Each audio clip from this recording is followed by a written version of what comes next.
Welcome. This time around, we get to learn and listen with Sara Lively. And Sara and I are both coming from Yokuts land. My name is Morgan Vélez Young, Chimachukma, Chatasia, Chichalagi. I'm excited for everyone to be able to learn from Sara's implementation of NAGPRA. And she's going to be able to paint pictures for us and provide examples for us in terms of the practical implementation of NAGPRA in a tribal government context and in a university context. And so, Sara, could you do any introduction of yourself that you feel like might be a good first step for the listeners? For sure. Hi, I'm Sara Lively. I'm a repatriation coordinator for a university here in California. I've been doing this role since July. And before that, I was an archaeologist for a tribe for about 10 years. And I'm from California. I'm non-native and went to school at the university that I work for. So at the university, my role is 100% NAGPRA. And in California, we also have Cal NAGPRA. And then I work for a university that has a policy, um, and as well as like MOU. So what we do is we consult with a lot of local tribes as well as some from outside the county because if you look, we have a CSU database that's public that shows where all of the collections were removed from the land. It takes time and trust. So when it comes to working with tribal governments and consultation, you want to know what the cultural protocols before any tribe comes on campus or before you go to visit a tribe. And that can look like, archaeology is a subfield of anthropology. So I think we're always trying to understand people holistically and how to be um, culturally appropriate. But that's one way. So we really encourage here, like we have powwows, so going to powwows, cultural events, just to get to know the community. We have a California Indian Basket Weavers Association, and they have a yearly meeting where they invite the public to come, like talk about baskets and culture, and it's really great for us because not only are we uh, just engaging with community and learning from community, but they're also um, they can that knowledge from like going to SIBA can apply to collections where we need to do more work with consultation so people can come in and tell us where these baskets are from. And so just creating that connective piece has been really, really important. People need to see your face and they need to see your face again and again to trust it, right? And it's usually better to do it in a good context when someone's having an Indian taco versus the first time they see you is in consultation and you're talking about ancestors.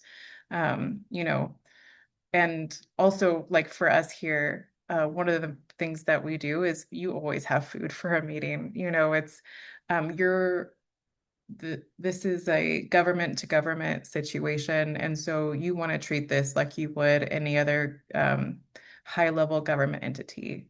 And so also coming humble, respectful, and knowing who these people are, knowing their names, knowing their titles, chairman so and so, chairwoman so and so. Doing that behind the scenes work has actually been really helpful too. Talking to their community, oh, what do they prefer to be called? Things like that can be really helpful.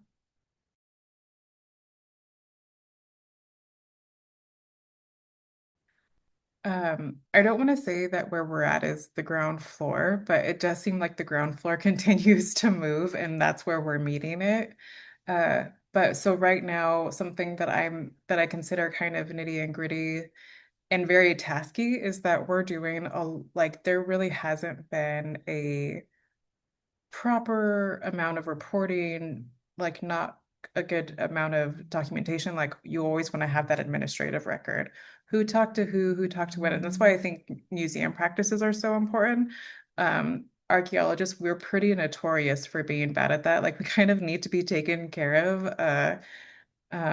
Which I'm like, let's create a new pathway, right? Or a new job, right? Because that actually is that administrative work, emailing people, making sure you're responding. Like I definitely struggle with that personally. And then the expectation of a coordinator is to wear every hat. So you're building policy, you're doing collections management. You need to know how to properly store these baskets and make sure that you're consulting with tribes to help you do that, and then making sure that they're funded. And so working within an institution, not only am I trying to understand this law, making sure it's applied properly at work or at the institution, you have to wear a bunch of different hats. And so you're doing multiple jobs at one time. And so right now, while I've only been in this since July, you really have to be able to do um, a lot of the cataloging. And so within the CSU or California, if you're not native or not tribal or not the part of those consulting counties, you really can't go through anything or open up the boxes. So everything right now is really poised to have consultation right at the beginning. But then there's these gaps where the law doesn't say that you have to pay tribes for that kind of work, but within the policy, you absolutely need them to do that work. So also figuring out CSU policy and how to get people paid and funded, that has been really interestingly difficult and nitty gritty. And then you have to have conversations with people where you're like, why aren't we paid yet? Or like, how do we get into that system? And so we're really learning a lot of systems to do NAGPRA.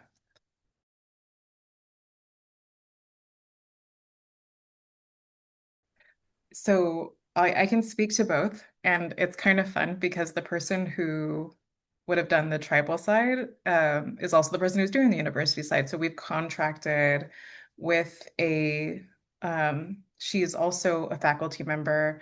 She's a weaver. She's a registrar. She has her master's in museum studies. And so she does a lot of the basket caretaking and is instructing us to do that.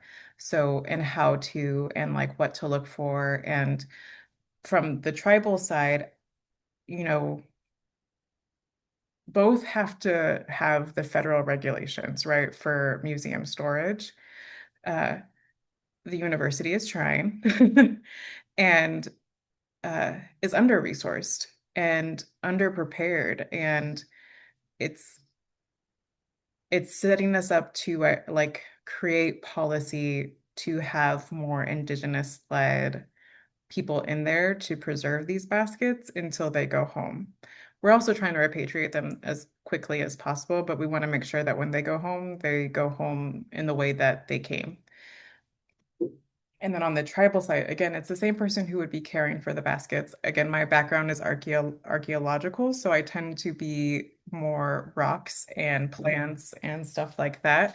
But I do love the baskets, don't get me wrong. But I am aware enough that they need extra attention and they need that native-centered attention. And so from the tribal side, you have elders also helping with this, and then you're also using traditional cleaning methods here. People use soap root brushes to clean baskets, which are at the bottom of like this lily looking thing, and they get soapy, and you can clean the basket that way. And so, um, if it's appropriate, the tribe will do those methods along with basic museum practices. So very, very different. Um, And what's interesting too is that you see the design, like, sometimes policy can get in the way of doing things the right way too, it seems like. So like I'm sure the tribe would love to give all of these like, come in easily and take care of their baskets, but we have to go through this whole process as well of um who has access, or how we even like with NAGPRA, how do we bring in TEK, make sure that it's respected and utilized. I guess that's what I'm trying to say is like, how do we practically, like, I feel like it would be so beneficial for all of us to learn how to do that, especially in NAGPRA, museum folks, repatriation folks. But we don't have, I would say what you said too is that we actually don't have just like a one pager care page or like an actual policy set up in that for the university. And that's no, I'm like, that's a gap and we need to do that.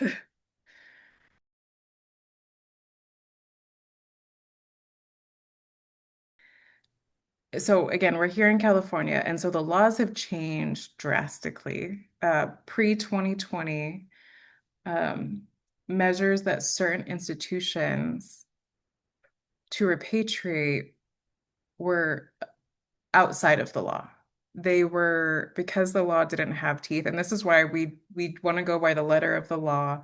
We want to support people and resource people to go by the letter of the law because then it gives the law teeth. And so there was a ton of advocacy here in California, um, and by one of the local tribes, the Tachi tribe, and Assemblyman Ramos, to put into these extra measures within CalNAGPRA. And one of those is and a lot of that's directed at the CSU and the UCs. And they're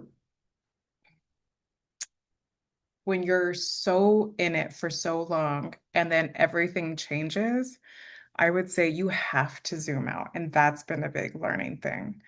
I've come from one side of the practice to the other side of the practice, but the practice has also heavily changed. So I've noticed that when I zoom out and also have to do a little comparative work now. What are they doing over there with this? What are they doing over there?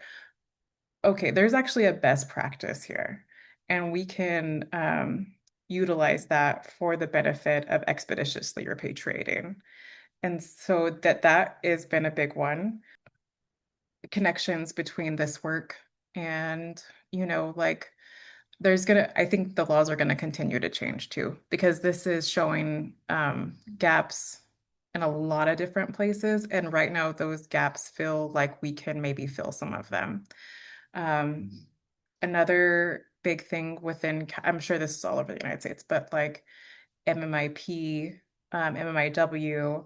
And so how do those intersect with NAGPRA at an institutional level? So there's going to be a lot. And I think the purpose of it is to protect and move development forward while centering the tribal needs, centering the need that the tribes have all said here is, we want to prioritize getting ancestors home so we can properly and respectfully rebury.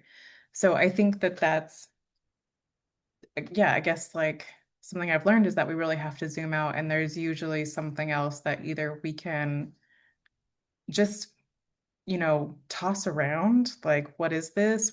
How do we do this? How do we do this in like what we hear a lot in a good way? And the most amazing part of all of that, though, is that or like one person, one institution is not the answer, and that these laws, the way they set up, is that the requirement of consultation is actually like beneficial to the institution.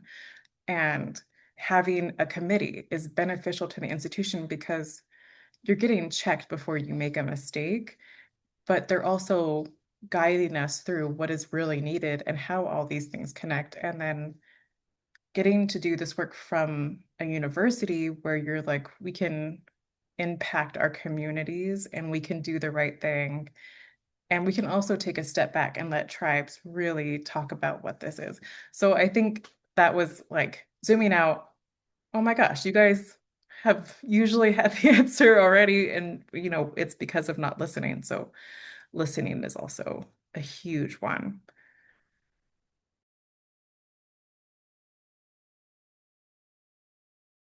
So for students or for anyone who wants to go into this work, um, that's amazing.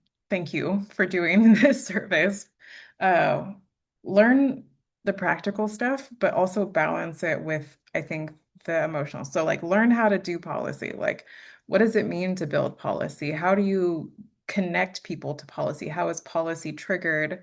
And maybe you're at a place that you're working, or maybe you're going somewhere new.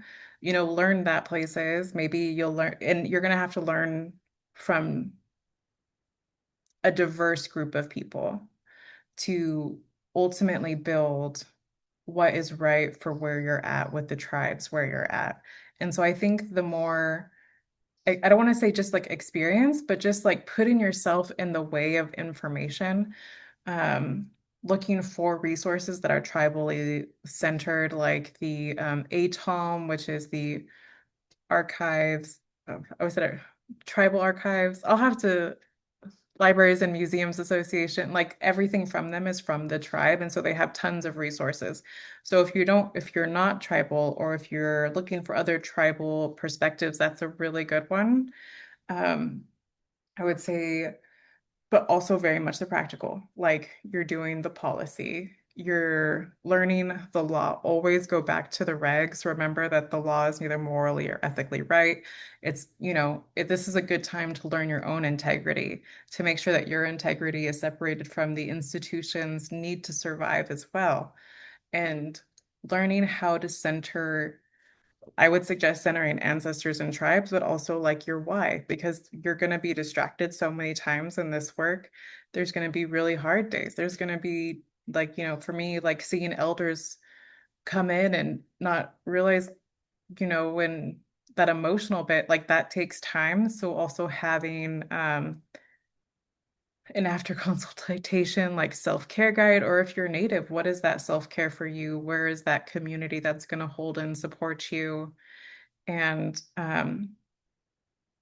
looking at the experience of your professors and what, like, really getting an internship and diversifying who you're hearing from. So you have a professor who's a museum person, maybe go work for an institution or like volunteer with them or intern there. Uh, but and the reason why I say to like center the tribe and the ancestors is to decenter yourself because then all of that pressure isn't on you. And this is, while a lot of us come to this work to want to do good work, there's the legal pressures and then there's, leadership pressures. So knowing yourself, knowing that you don't have to make any decision by yourself. This is all about community work, legally government to government work, political work. Uh, you're not alone in this. Also, the community of practices, the NAGPRA community of practice is a good way to check in and meet people. And if you ever have questions, you can always reach out. Um, Definitely geared towards California, but this was super fun. This was actually a lot of fun for me. Thank you so much. I learned a lot about how I think I want to respond to questions, but I get really excited. And if you're a student, this work really, when we have consultations, I will be totally honest, that room always has laughter. It always has banter. I am uplifted usually from a consultation. As much as they're hard, it's like this work. We're kind of a department of one. Uh, but when I get to engage with that community, even if I'm not bringing good news, we're moving the needle forward, and that means a groundedness for all of us. And so it's really fun to get to build these structures and that we're doing this for good and in a good way as much as possible. Take care of yourself.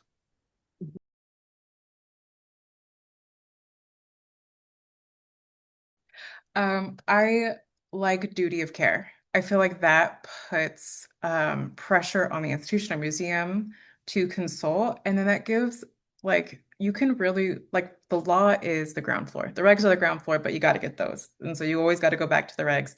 But duty of care, which is like 10D, um, don't quote me on that. Uh, but that one I think also gives a lot of power to the tribes in a way that you don't see. Like you don't see a lot of like a suggestion or allowance of cultural expression. So examples of like how you can take that duty of care, that reg, that piece of the puzzle and apply it to policy is like, okay, well, we can beef this up ourselves. So if this is the ground floor, what this is saying, you need to consult, you need to make sure that you're keeping ancestors and belongings in a you're doing the duty of care, you're following the protocols, but then you could really put in indigenous protocols with your tribes, which could be like, don't drink when you do this work, which is I've heard from a lot of the local tribes here. It's not a part of anyone's duty of care that I've seen yet, but like something I have seen like we don't want you to do this while you're on your moon.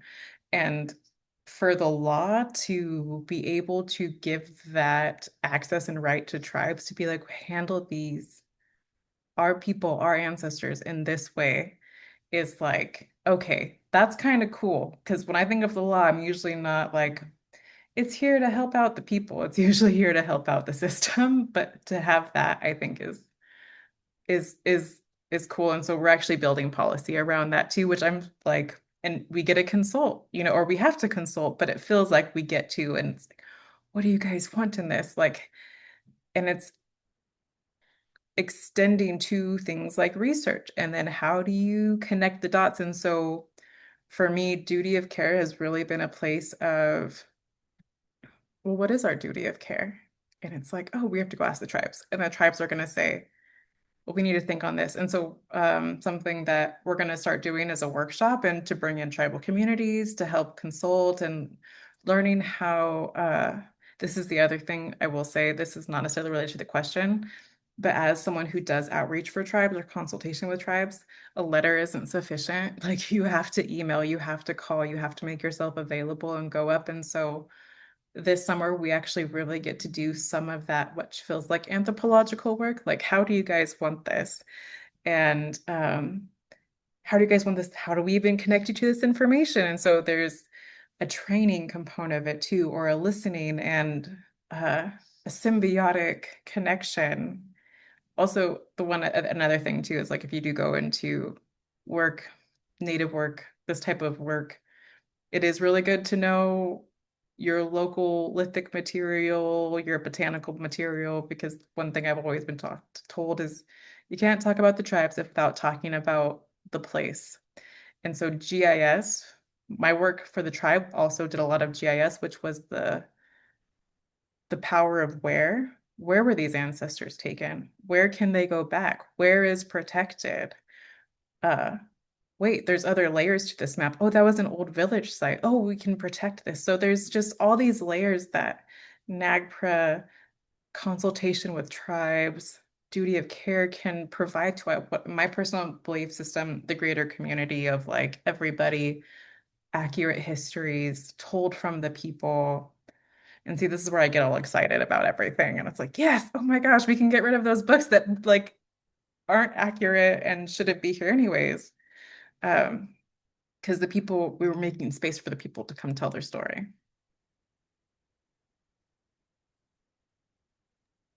It's wonderful that the regulations have elevated and activated and amplified, these opportunities, these like truly contextual and relevant opportunities. So thank you for highlighting them.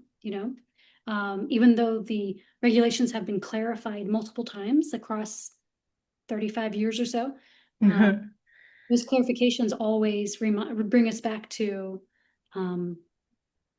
amplifying and activating the role of tribal officials, right? Yes. Oh, that reminds me too, this kind of segued into like at least where we're at, it's a presidential memorandum, but it's we have, because of like duty of care and work with tribes, we do not authorize any dig field schools anymore. So like archaeology can't go dig, geology can't dig, we're not doing that anymore. And so that has come out of NAGPRA and like duty of care as well, which is like something that's practical that like the tribes can like be like, yes, we have this. So nothing new will come in from at least that vantage point. Excellent. Sorry, thank you. Yeah. So thank you for sharing and being willing to open a window into your NAGPRA implementation life. I will make sure that this is an interview that's available for lots of eyes. So I hope everyone feels free, since you made the extension, to reach out to you if they find a tie of inspiration to you. That would be awesome. So thank you, Sara, for making time for this. Thank you so much. I hope it wasn't too goofy, everyone. Welcome to my home. Uh, Ancestors back.